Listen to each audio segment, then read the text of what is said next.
एक छोटे से गांव सोनपुर में हर किसी की जुबान पर एक ही नाम था, रघु मटन वाला। रघु पेशे से कोई बड़ा व्यापारी नहीं था, बस रोज सुबह तड़के उठकर मटन की मसालेदार करी और गर्मा गर्म रोटियां बनाता था। लेकिन उसकी खासियत यह थी कि वह अपना ठेला गांव के चौराहे पर नहीं लगाता, बल्कि खेतों के बीच, जहां किसान मेहनत में डूबे रहते थे, वहीं जाकर अपना ठेला सजाता। सुबह के 8 बजते ही रघु अपना छोटा सा ठेला धकेलते हुए खेतों की ओर निकल पड़ता। खेतों में काम करते किसानों की आंखें उसके ठेले को देखकर चमक उठती। हवा में मटन की लाजवाब खुशबू फैल जाती और काम करते हुए किसान भी रघु की ओर देखने लगते। अरे रघु, आज कुछ ज्यादा ही खुशबू आ रही है। लगता है मसाले में जादू डाल दिया है क्या? एक किसान शंभू ने हंसते हुए कहा। अरे भैया, मसाले में नहीं, ये खुशबू तो मेरे हाथों के प्यार की है। अब जल्दी आओ, गर्मा गर्म मटन तैयार है। रघु ने मुस्कुराते हुए जवाब दिया। दोपहर का समय होते होते किसान खेत की मेड़ पर बैठ जाते और रघु उनकी थालियों में 30 रुपए में मटन करी और 2 बड़ी बड़ी रोटियां परोसता।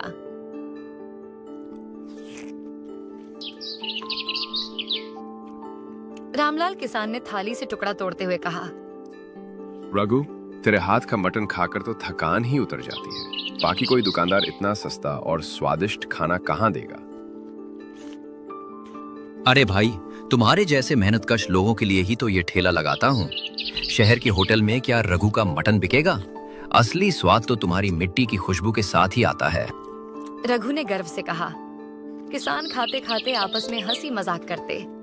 एक किसान ने मजाक में कहा, रघु, अगर तेरी शादी हो गई ना, तो तेरी पत्नी तो तेरे मटन की रेसिपी जानकर ही तुझे घर से बाहर नहीं निकलने देगी। रघु ने हंसते हुए जवाब दिया, अरे भाई, जब तक ये मटन तुम्हारे पेट में जाएगा तभी तक मेरी दुकान चलेगी। शादी का तो बाद में सोचेंगे। खाना खाने के बाद किसान फिर से खेतों में लग जाते। रघु अपने ठेले के पास बैठकर हल्की हवा में सुकून से चाय पीता और खेतों की हरियाली निहारता। उसके लिए यह ठेला सिर्फ रोजगार नहीं था, बल्कि किसानों की मेहनत में खुशी का स्वाद घोलने का जरिया था। उस दिन भी खेतों में मटन की खुशबू और हंसी की आवाज गूंजती रही।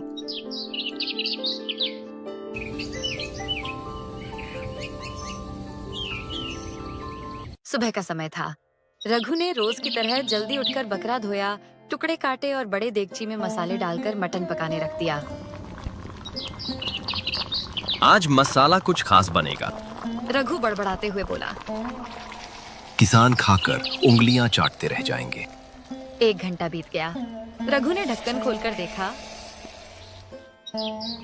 मटन अभी भी कच्चा था। अरे यार, ये क्या हो रहा है? आज मटन पक क्यों नहीं रहा? कहीं ये मटन ज्यादा सख्त तो नहीं? वह चिंतित हो गया। उसने आंच तेज की और फिर इंतजार करने लगा। 2 घंटे और बीत गए। पसीना पोंछते हुए रघु बोला, अरे भाई, ये मटन तो मुझे परेशान करने पर उतारू है। किसान तो खेत में भूख से इंतजार कर रहे होंगे। आखिरकार 2.5 घंटे बाद मटन पकने लगा। रघु ने राहत की सांस ली। चलो, अब तैयार है, लेकिन अब तक तो बहुत देर हो चुकी होगी। जल्दी ठेला लगाना पड़ेगा। उधर खेतों में किसान आपस में बातें कर रहे थे। अरे आज रघु का ठेला नहीं आया। भूख से पेट में चूहे दौड़ रहे हैं। लगता है आज छुट्टी कर दी होगी उसने। चलो, गांव के ढाबे में चलकर कुछ खा आते। हाँ भाई, पेट में और भूख बर्दाश्त नहीं होगी। आज रघु का मटन नहीं मिलेगा तो ढाबे का दाल चावल ही सही। किसान उठकर गांव के ढाबे की ओर निकल पड़े। इधर रघु ठेला लेकर भागता हुआ खेतों की ओर जा रहा था। अरे यार, आज तो गड़बड़ हो गई। कहीं किसान लौट तो नहीं गए? खेत पहुंचने पर उसने चारों तरफ देखा। कोई किसान नजर नहीं आया। अरे बाप रे, सब चले गए। अब ये मटन और रोटियां कौन खाएगा? वह मायूस होकर ठेले पर बैठ गया। कुछ देर सोचने के बाद उसके दिमाग में एक आइडिया आया। क्यों ना आज गांव जाकर कम दाम में बेच दूं? गांव में लोग कहेंगे सस्ता मटन, तो सब खरीद लेंगे। वह ठेला मोड़कर गांव की गली में आ गया और जोर जोर से आवाज देने लगा। अरे सुनो, गर्मा गर्म मटन सिर्फ 20 रुपए में थाली, जल्दी आओ। गांव के लोग चौंक कर बाहर निकले। अरे रघु, तू तो खेतों में ठेला लगाता है, आज गांव में? काका, आज थोड़ी गड़बड़ हो गई। मटन देर से पका, किसान बिना खाए चले गए, तो सोचा गांव वालों को खिला दूं। कुछ ही देर में उसके ठेले पर भीड़ लग गई।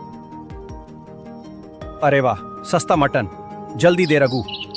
भाई, मेरी थाली में थोड़ा ज्यादा ग्रेवी डालना। रघु ने राहत की सांस ली। मटन खत्म हो गया और उसका दिन भी बच गया। रात को जब रघु घर लौटा तो उसके मन में कसमकश थी। वह चारपाई पर लेटा और सोचने लगा, अगर मैं खेतों में न जाकर सीधे गांव में ठेला लगाऊं और मटन सस्ता कर दूं तो बहुत लोग खरीदेंगे। खेतों में तो सिर्फ किसान ही आते हैं, लेकिन गांव में तो और भी लोग हैं। शायद यही सही होगा। ये सोचकर उसने तय किया कि अगले दिन गांव में ही ठेला लगाएगा। धीरे धीरे वह सोचते सोचते सो गया। सुबह होते ही रघु ने जल्दी जल्दी मटन तैयार किया, गरम रोटियां सेंकी और अपना ठेला गांव की चौपाल के पास लगा दिया। शुरुआत में 2-3 लोग आए, मटन खाया और चले गए, लेकिन कुछ देर बाद कोई ग्राहक नहीं आया। रघु बेचैन हो गया। ये क्या हो रहा है? क्या मेरा मटन अब अच्छा नहीं लग रहा लोगों को? तभी उसने एक आदमी को रोककर पूछा, भाई, जरा सच सच बताओ, क्या मेरे मटन में स्वाद नहीं है? अरे रघु, तेरे मटन में तो स्वाद है, लेकिन तू जानता नहीं, गांव में एक नया ढाबा खुला है। वहाँ मटन के साथ रोटियां फ्री मिलती है। लोग वहीं जा रहे हैं। रघु यह सुनकर निराश हो गया। अरे यार, फ्री रोटियां? अब तो यहाँ मेरा मटन नहीं बिकेगा। मुझे फिर खेतों में ही जाना होगा। वह बड़बड़ाया और ठेला लेकर खेतों की ओर निकल पड़ा। खेत पहुंचकर उसने ठेला लगाया और किसानों का इंतजार करने लगा, लेकिन किसान उसकी ओर देखे बिना आगे निकल गए। अरे ये क्या, सब कहाँ जा रहे हैं? मेरा ठेला तो यहीं है। रघु सोचने लगा। उसने एक किसान को रोककर पूछा, भाई, तुम खाना नहीं खा रहे, कहाँ जा रहे हो? अरे रघु, जब तू 2 दिन से नहीं आया तो यहाँ के ही एक किसान ने मटन बनाना शुरू कर दिया। वो उस बड़े नीम के पेड़ के नीचे मटन चावल बेचता है, सिर्फ 20 रुपए में, और साथ में नींबू और प्याज फ्री। रघु यह सुनकर निराश हो गया। मतलब अब तो मेरी जगह कोई और ले चुका है। उसने सोचा। उदास मन से रघु ने अपना ठेला समेटा और घर लौट आया। उसके मन में सवाल गूंज रहा था, अब क्या होगा? क्या मैं फिर से अपना नाम बना पाऊंगा?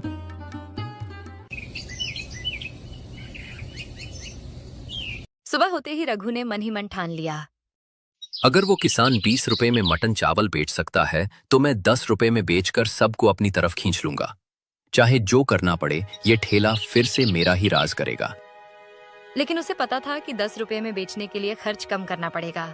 उसने सोचा, सस्ते मसाले और सस्ता मटन खरीद लूंगा। अगर स्वाद पहले जैसा रख पाया तो सब मेरे पास ही आएंगे। रघु तुरंत बाजार चला गया। वहां से उसने कम कीमत का मटन खरीदा और मसाले भी सस्ते वाले ले आया। घर आकर उसने मटन पकाना शुरू किया।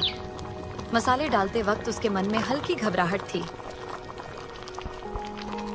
पता नहीं ये सस्ता मटन पहले जैसा स्वाद देगा या नहीं। 2 घंटे बाद जब मटन तैयार हुआ तो उसने छक्कर देखा। अरे वाह, स्वाद तो पहले जैसा ही है। सस्ते मसाले में भी वही मजा आ गया। अब तो आज मेरी जीत पक्की है।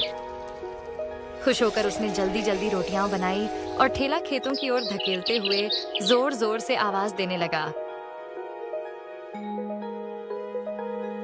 अरे भाइयों, 10 रुपये में टेस्ट वाला मटन, एक बार खाओगे तो बार बार आओगे। किसानों ने उसकी आवाज सुनी और हैरान होकर ठेले की ओर दौड़े। अरे रघु, आज इतना सस्ता कैसे बेच रहा है? 10 रुपए में तो दाल चावल भी नहीं मिलता। अरे भाई, एक बार खाकर देखो, फिर खुद समझ जाओगे। स्वाद वही पुराना, लेकिन दाम आधे। किसान एक एक कर बैठ गए। रघु ने प्लेट में मटन करी और रोटी परोसी। किसान छकते ही खुशी से उछल पड़े। अरे वाह रघु, दाम कम और स्वाद वैसा ही। अब तो रोज तुम्हारे ठेले पर खाएंगे। हाँ, 10 रुपए में इतना बढ़िया मटन, अब किसी और के पास क्यों जाएंगे? कुछ ही देर में उसका सारा मटन बिक गया।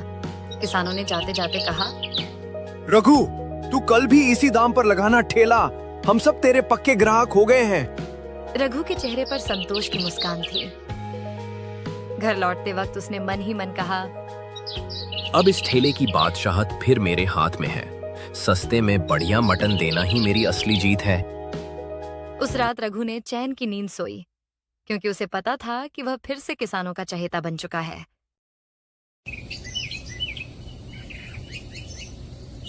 सुबह का समय था। रघु अपने घर में मटन बनाने में लगा था। तभी उसके घर के बाहर जोर जोर से शोर सुनाई दिया। उसने जल्दी से बाहर आकर देखा, 4 से 5 गुस्से में भरे किसान खड़े थे। अरे भाई, क्या हुआ? इतना शोर क्यों मचा रहे हो? एक किसान गुस्से में बोला, रघु, तुम्हारा वो सस्ता मटन खाकर हम बीमार हो गए। कई किसानों को अस्पताल तक ले जाना पड़ा है। तुम्हारा मटन कोई खा नहीं रहा था, इसलिए तुमने दाम घटाए और खराब सस्ते मसाले इस्तेमाल किए। यही वजह है कि हम बीमार पड़े। तुम्हें पैसे का लालच अंधा कर चुका है। रघु हैरान रह गया और बोला, नहीं भाई, मैंने अच्छे मसाले ही इस्तेमाल किए थे। हो सकता है कि तुम्हारी तबीयत उस दूसरे मटन वाले के खाने से खराब हुई हो।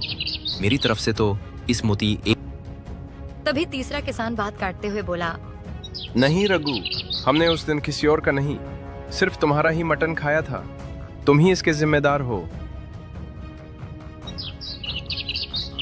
रघु चुप हो गया। उसे महसूस हुआ कि अब सच्चाई छिपाना बेकार है। वह हाथ जोड़कर बोला, भाइयों, मुझसे गलती हो गई। हाँ, मैंने सस्ते मसाले लिए ताकि सस्ते में मटन बेच सकूं। मेरा इरादा तुम्हें नुकसान पहुंचाने का नहीं था। मैं माफी मांगता हूं। किसान इतने गुस्से में थे कि उसे मारने को आगे बढ़े। तभी गांव के मुखिया वहां आ गए।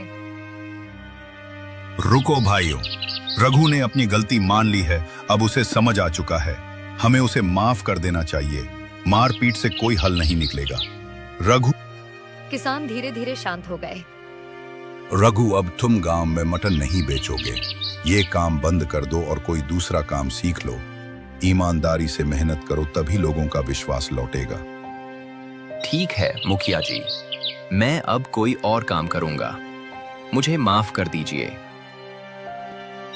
सारे किसान वहां से चले गए।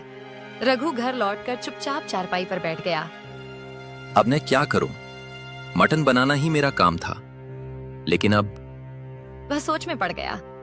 कुछ देर बाद उसने खुद से कहा, अगर किसान खेतों में मेहनत कर सकते हैं तो मैं क्यों नहीं? अब मैं भी खेतों में काम करूंगा। अगले दिन से रघु ने खुद को खेतों में झोंक दिया। धीरे धीरे वह खेती सीख गया। किसान भी उसकी मेहनत देखकर उसे अपनाने लगे। अब रघु का जीवन सादा था, लेकिन दिल से वह सुकून में था। अब लालच नहीं, बस मेहनत ही मेरी पहचान है। उसने मन ही मन कहा,